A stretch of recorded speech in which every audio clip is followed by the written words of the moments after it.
Beth and Sarah, you are Sharpen Podcast Repeats. We need a t-shirt for that. And we're so glad to have you back, but we'd love to get started. Just tell us a bit about who you are, and then we'll talk about the work that you do in just a moment. Beth, do you want to get us started? Yeah, thank you so much for having us back. We'll take those shirts. We're very honored. So we are Beth and Sarah from the left and Beth from the right, as we introduce ourselves on our podcast, Pantsuit Politics. We strive to have nuanced conversations. Our tagline is no shouting, no insults, plenty of nuance. And then we talk about the greater nuances of life on our podcast, The Nuanced Life. We have a book coming out on February 5th called I Think You're Wrong, But I'm Listening, a guide to GraceFilled Conversations. And so the two of us really draw on the entirety of our careers, our practices as mothers, lawyers, to say to the United States, hey, everybody, whether it's in your business or your personal life or in our government, we have been avoiding some really hard discussions, and we need to have them, and we can have them and be more connected to each other as a result, and like the world we live in better as a result. So good. My copy is pre-ordered, and we're going to talk more about that today. Sarah, tell us about you. So I'm struggling now. How do I talk about myself? After Sarah, you're never short for words. I know, right? It's so true. Well, Beth teed us up so good, and usually I'm the origin story, so it caught me off guard a little bit. I think, particularly with young professionals and with people either entering the workforce or managing those new to the workforce, as we talked about your sort of typical audience, this I don't know if we're quite at a movement yet, but this philosophy we have that avoiding conflict, whether it be political or whether it be cultural or social or even really personal, usually only makes the situation worse. And that approaching every conflict as something to be won or something to be dominated is not doing any of us any favors.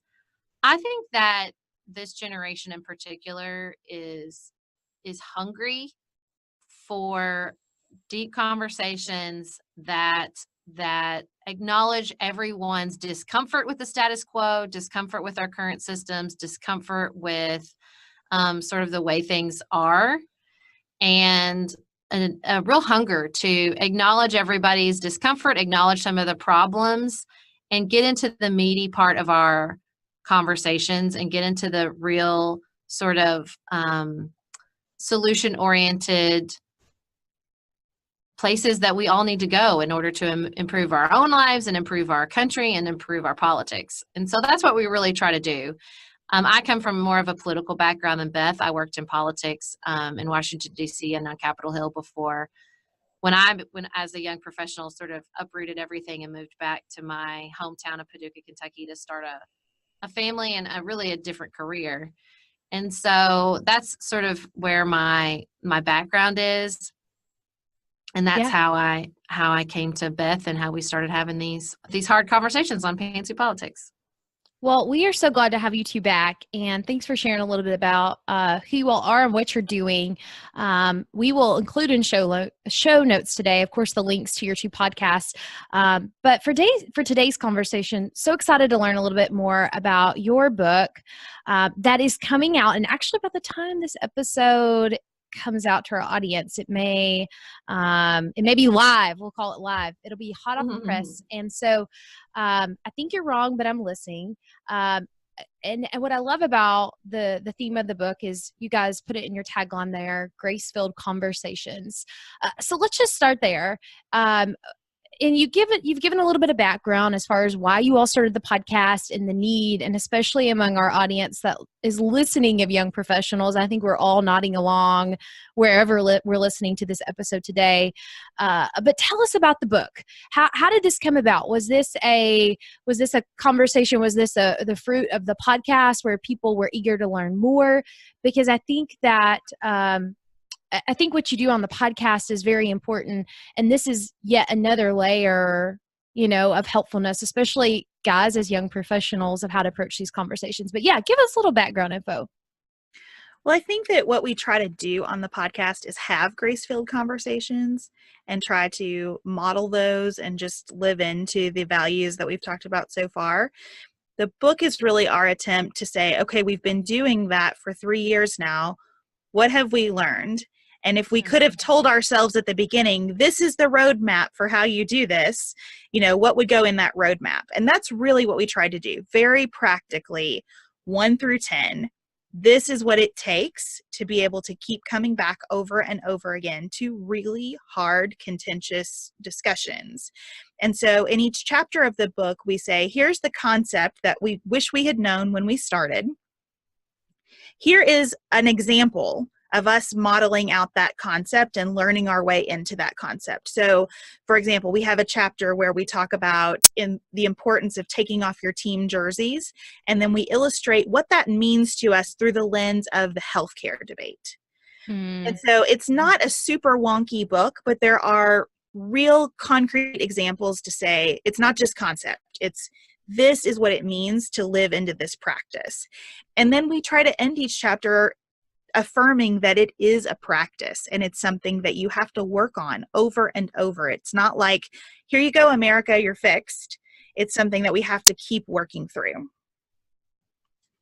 That's so good. So I feel like you've actually just roadmapped like mentorship. I feel like you're like now all these mentors for our audience of where you're saying, we went back, we reflected on what went well and what could have gone differently on our podcast conversations. We reflected on this principle, and then we are not only applying it on the podcast, but we're learning how to grow in that too, because we know you don't just apply it, you have to grow it as you go. So thanks for demonstrating that. If anything, like I could just call out a really I guess a look into what mentorship looks like. But let's go into you mentioned you have 10 themes or concepts. And I don't want to ask for too much because of course we want people to go read the book. But can you walk us through whether it's even maybe 1 to 2 themes or 3 that you would say, hey, this is what the book is really capturing?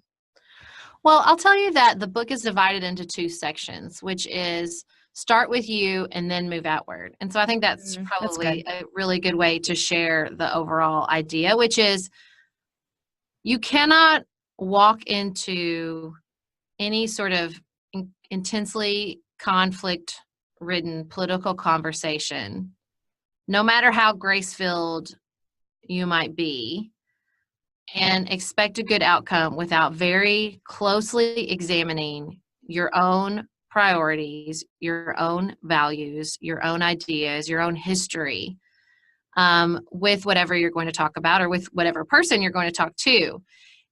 We really believe that politics is a great way to examine your own ideas and beliefs, not just attack someone else.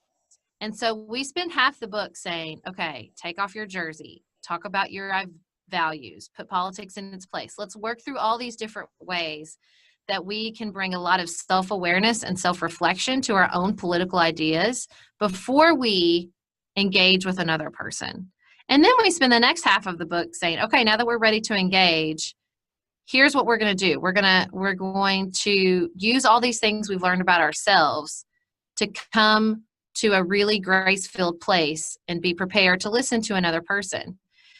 And I think the overall message is that this is not something you just learn and then you've perfected it and you move on. This is a skill and a practice. It's something you're going to do over and over and over again.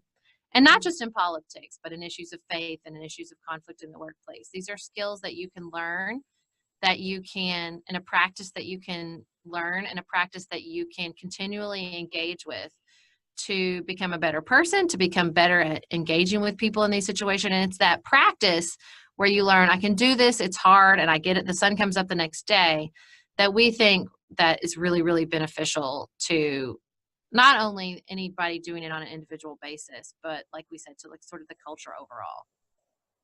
It's so interesting too that you talk about, yes, you can apply this to political conversations, but I'm also just imagining our audience being like, and that committee that I'm on and the meeting at the school that I'm a teacher, and you guys, I always want to tell my 2 and 4-year-old, no shouting, no insults, plenty of nuance, girls.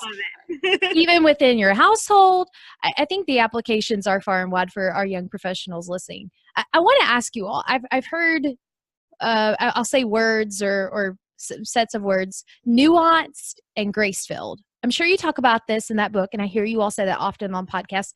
What does that mean to you?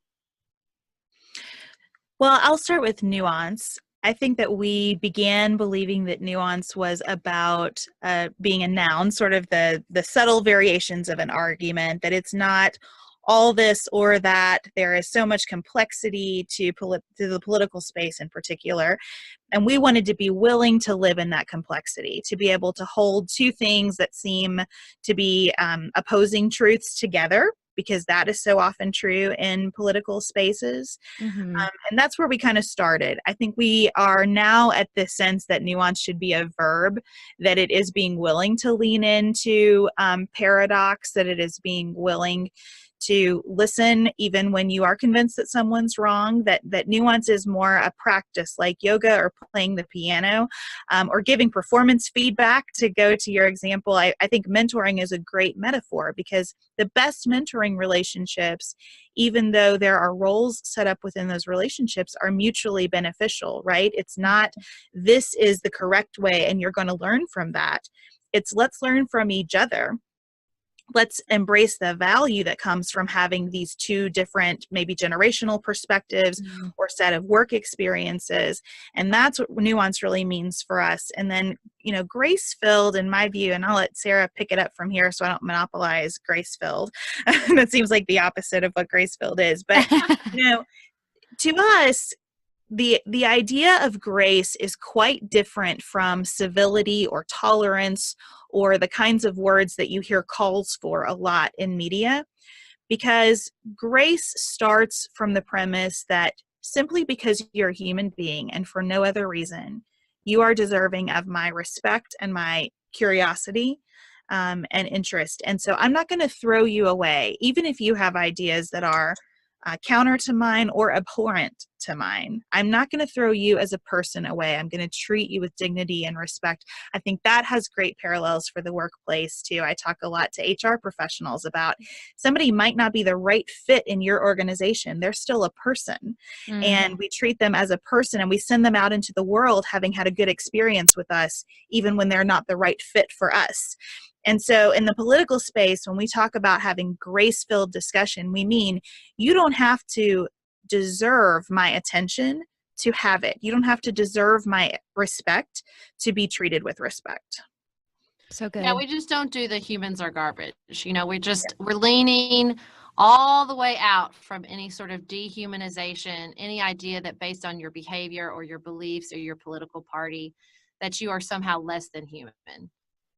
Grace is unearned. It's just by virtue of being here on planet Earth with your fellow human beings that you are deserving of basic dignity and respect. And so we really try to center ourselves in that, because it is very, very easy to fall into the traps of treating our fellow human beings like products that are to be discarded or to be consumed. And we don't want that. We're not products. We're fellow human beings on this journey together. And we really try to center ourselves in that. That's so good. That's so good. I would, I'd love to hear, so that I feel like that's probably a foundation that you guys lay in the book. It's certainly the foundation you've laid with your podcast. So help us today. We were kind of joking, but then not, as we were opening the interview here, that obviously the news is quite filled, and I'll leave it at that. But you guys walk through this practically several times a week of what it does look like to have nuanced, grace-filled conversations. And I don't think there's a 1, 2, 3 step process, but then there's also sometimes some really helpful frameworks when you do enter in a conversation, whether it is, directly related to something into politics, parent, teacher, conferences. I'm just trying to think about an important meeting on your dissertation. The list goes on, where it can feel like there's tension, and there can certainly not just feel that way. There is tension. or just simply disagreement. So help us, practically speaking, if you're going to approach a conversation like that, what would you offer to our audiences today? And maybe here's like 3 really important steps to take. But practically, how can we start to approach these conversations, including going and getting a copy of your book and reading it? Let me just say, too, what Nuance isn't and what Grace isn't. It is not being zen and never getting upset and never getting angry and never feeling strong emotion. We're hyper aware that both of us operate from several places of privilege. So we want to make sure that we're always acknowledging that. And also, even with that privilege, I still get righteously angry about a lot of things happening in our political environment. Both of us were incredibly affected and emotional and very in a very intense place during several news events that really rocked America, from the family separations at the borders to the Kavanaugh hearing. And so nuance and grace does not mean that we don't feel things profoundly, that we are not affected by oppression, that we don't try to fight sources of injustice when we see them. And so I want to really be clear on that. That's good. That you can find a space to acknowledge injustice, affirm the emotional cost of that in yourself and in others, and still resist the urge to paint other human beings as trash and garbage and the enemy. And so I'm not going to give you 3 quick tips that's going to fix that forever. That's a practice. That's learning how to do it. That's my tip. You just got to try. You got to step out into the space and start doing it, acknowledging that giving grace to yourself, that you're a human being, that you're going to screw it up, that you're going to get mad, that you're going to hurt somebody's feelings. But that you're going to commit to try to do it again and learn those lessons and try again. Whether it be in a workplace, whether it be across the table about a political conversation. The practice is what you will learn from. It's the just going out there and trying, committed to messing it up and trying again. And so it's a messy process because it involves human beings and we're messy inherently. And so just going out there and giving yourself grace and giving other people grace and committing to just trying over and over and over again will teach you the lessons. It will give you the skills, because your skills are going to be different than my skills. Your reactions are going to be different from my reactions. The lessons that will seem very profound to you when you're listening to another person will seem like something I've known my whole life. And so I think that that's just important to understand that it's a very complicated dance whenever you go out and engage with other human beings in a tension and conflict-ridden space. Yeah, I think that's true. I love bullet points, so I'll try to condense a couple of bullet points for your listeners, building on what Sarah said. Knowing that you're often walking into a situation, whether it's politically or at work or personally, with a lot of emotion, I think the first step is just to take stock of that and to recognize where you're coming from and what your goals are here. And is that emotion consistent with your goals or not? Sometimes we need that emotion as fuel to approach an issue. Sometimes that emotion is going to really undermine the outcome that we're looking for. And we always suggest in a political conversation that the outcome you're looking for should be to learn something through the conversation, not to win an argument, not to walk away from like your living room with draft legislation in hand, but just to learn something about other people. That's going to be different in the business context and sometimes in the personal context, but get clear about what your goal is and about how whatever emotion you're bringing to the table undermines or advances that goal. I think the second thing is, from that place of awareness about what's going on with you, ground yourself in some knowledge, because we too often fly into a meeting. I mean, I remember in my workplace often hearing people come into a meeting hot, hearing from me what was really going on, and then saying something like, well, there's nothing like being unburdened by the facts, and recognizing that they came in hot because they didn't know what was going on. And so trying to ground yourself in some knowledge, whether that is about what aspects of the government are actually shut down and which aspects of the government are still functioning during the kind of crisis that we just had, or it's something in your workplace or your parenting. Get the facts. and try to get those facts in a complete way, not in an arguing over how it's being reported way. Just what is happening and how can I relate where I am to what is happening. And then I think thirdly, and this is the point that Sarah was making, you just got to do it. You've got to listen. You have to be willing to let the floor be taken by someone else so that they get their stuff out. Then you've got to be willing to get your stuff out and not do that in a passive aggressive or overly aggressive way. Just sit with your feet on the ground and share where you are. Listen to the other person with curiosity, and commit to coming back and doing all of that over again. So I guess the last thing I would say is, and this is a major theme in our book and our podcast, prioritize the relationship. If you're at work and you don't like the outcome of a meeting, you want to be at that company, you need to disagree and commit. As Americans, we're going to have times when compromise is not possible or desirable. Sometimes one way has to win out, at least for now. And we've got to prioritize staying together as Americans over that difference. Well, I think you're wrong, but I'm listening. We will include links to the book in our notes today. Beth and Sarah, thank you so much for sharing and giving us just a little bit of a taste. I'm so excited for my copy to finally come in, by the way, and this makes me even more excited. Maybe now I'm like, well, dang it, why isn't he here yet? Because you got me amped up. But I do appreciate everything that you guys said for a conversation of political nature and beyond. So the tagline with Sharpen is that we sharpen young professionals for the workplace and beyond. And everything that you all have shared with us today, and it sounds like your 10 pillars of the book can really enable us for the workplace and beyond. We live integrated lives, right? We're not just one role. And so I think I'm excited to see all of the great feedback that you guys get. We will include links in our show notes, but any specific call outs of where to learn more about your book? I'm assuming Amazon, because that's where I pre-ordered.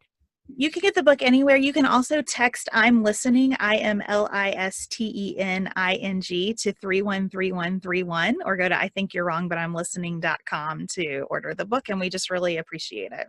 Oh, we're so glad to have you on. Before we let you go, we ask our guests each time 2 questions, but actually I'm going to ask you one today because normally we ask for a shout out, and I can imagine that you guys would give each other a shout out during the midst of this book launch. Am I right in that assumption? That's a good assumption. Yeah. Okay. I do want to hear, we always ask our guests a game changer. So something that's definitely been a game changer. It can be really, really small. I'm all about food items that have been game changers. However, most people that come on, they tell about a book or something super professional. But would love to hear what's been a game changer for each of you lately. Do you want me to go first? Yeah, go ahead, Sarah. So I, in my professional life, wear a lot of blouses, Mm-hmm. but I'm also, just to get real with y'all, a sweater. Like I sweat. And so that does not go good with blouses. So I bought one of those Thompson tee. Have you heard about these? I think, yeah. They're amazing. Everyone should get one. So they're like an undershirt, but they have built-in fabric basically in the armpit area. And I bought one, and I ran to, Beth can testify to this. We were in DC, and I bought this beautiful silk blouse that I kind of have anxiety about wearing, but I put on my Thompson tee, I wore my silk blouse all day. It was not an issue. Highly recommend if you have this issue in your professional wear life. I'm so intrigued. Definitely will be Googling this as soon as we get off. They're amazing. There's a bunch of different brands, but I bought the Thompson tee on Amazon. Okay. Perfect. Love it. So game changer for me this year, I bought Emily Lay's Simplified Planner. To your point about how we live integrated lives, I have found it. There are 2 game changers for me within this planner. The first one is having a visual reminder on every day of the calendar that I need to figure out what I'm having for dinner tonight. Yes. And just seeing this little bar with a pot next to it that reminds me that I need a dinner plan has been life-giving. The other thing that has been really helpful in the pre-work of the planner, like the beginning of the planner, it asks you lots of questions to go through. And it really helped me clarify kind of what the theme for every day of my week should be, because I'm trying to work on lots of different things as everyone is at one time.